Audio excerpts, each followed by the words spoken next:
اعوذ باللہ من الشیطان الرجیم، بسم اللہ الرحمن الرحیم۔ ہر مسلمان بالغ مرد و عورت پر نماز فرض ہے۔ نماز کسی بھی صورت میں معاف نہیں ہے۔ نمازوں کی ادائیگی جہاں فحش و منکرات سے روکنے کا سبب ہے، وہیں پہ مسلمان کے لیے دنیا و آخرت میں اطمینان و سکون کا باعث بھی ہے۔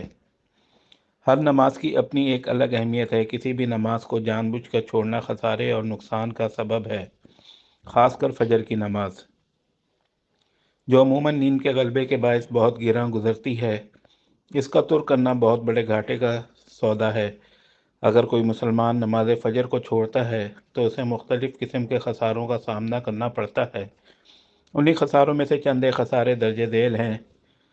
نفاق سے برات کی شہادت کا نقصان، یعنی اگر کوئی شخص مسلمان نماز فجر کو چھوڑتا ہے تو ایسا مسلمان نفاق، جو کہ ایک خبیث خصلت و عادت ہے، اس سے بری نہیں ہو پاتا، بلکہ ایسا شخص منافقین کی خصلتوں کا شکار ہو جاتا ہے، کیونکہ منافقین پر سب سے بوجھل نماز عشاء اور فجر کی نماز ہوتی ہے، جیسا کہ اللہ کے رسول صلی اللہ علیہ وآلہ وسلم نے فرمایا۔ حضرت ابو ہریرہ رضی اللہ تعالیٰ عنہ سے روایت ہے کہ نماز عشاء اور فجر منافقوں پر بہت بھاری ہے، اگر اس کا اجر جانتے تو گھٹنوں کے بل چل کر آتے۔ صحیح بخاری۔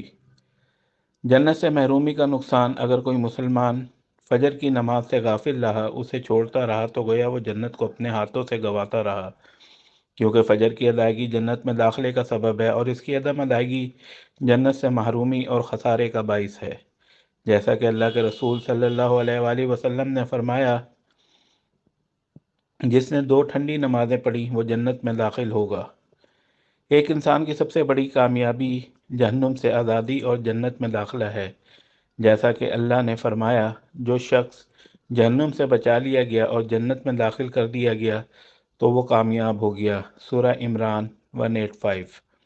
اگر کوئی شخص نماز فجر سے کوتاہی برتتا ہے اور بنا شرعی عذر کے نماز فجر کو چھوڑتا ہے تو گویا وہ جہنم سے نجات پانے کے مواقع گنوا کر جہنم سے نجات نہ پانے کا خسارہ مول لے رہا ہے، کیونکہ نماز فجر کو ادا کرنا جہنم سے آزادی اور جہنم میں عدم دخول کا سبب ہے، جیسا کہ اللہ کے رسول صلی اللہ علیہ وآلہ وسلم نے فرمایا، وہ شخص کبھی دوزخ میں داخل نہ ہوگا جس نے طلوع آفتاب سے پہلے اور غروب آفتاب سے پہلے کی نماز ادا کی۔ صحیح مسلم۔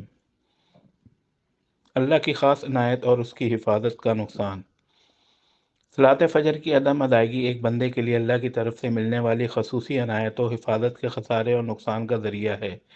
صبح یعنی فجر کی نماز کی محافظت و مداومت قابل دید عمل ہے، ایسا عمل کہ جس کی پابندی اور ادائیگی پر اللہ کی خاص عنایت ہی نہیں بلکہ اللہ کی خصوصی حفاظت بھی بندے کو میسر ہوتی ہے، جیسا کہ اللہ کے رسول صلی اللہ علیہ وآلہ وسلم نے فرمایا، جس نے صبح کی نماز پڑھی تو وہ اللہ کے ذمے میں ہے۔ صحیح مسلم۔ پوری رات قیام اللیل کے اجر کا نقصان، شریعت اسلامیہ مختلف قسم کے اعمال پر بندہ مومن کو بے شمار اجر کا حق دار ٹھہراتی ہے۔ انہی اعمال میں سے ایک عمل جماعت کے ساتھ عشاء کی نماز پڑھنے کے بعد فجر کی نماز کو جماعت کے ساتھ ادا کرنا بھی ہے، جس کی ادائیگی کے بعد رات بھر قیام کا ثواب ملتا ہے، جبکہ اس کی عدم ادائیگی قیام اللیل کے ثواب سے محرومی کا سبب ہے، جیسا کہ اللہ کے رسول صلی اللہ علیہ وآلہ وسلم نے فرمایا، جو عشاء کی نماز میں حاضر رہے گا تو اسے آدھی رات کے قیام کا ثواب ملے گا، اور جو عشاء اور فجر دونوں نمازیں باجماعت ادا کرے گا اسے پوری رات کے قیام کا ثواب ملے گا۔ سنن ترمذی۔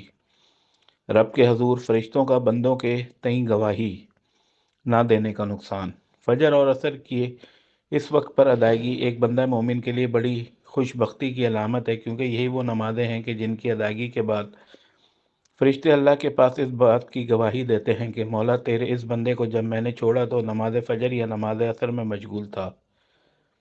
مفہوم مخالف یہ کہ جو بندہ نماز فجر پڑھتا ہے اللہ تعالیٰ اس کی روزی بھی کشادہ کرتا ہے اور اس کی نماز فجر جنت میں داخلے کا سبب بھی بن جاتی ہے۔ جزاک اللہ۔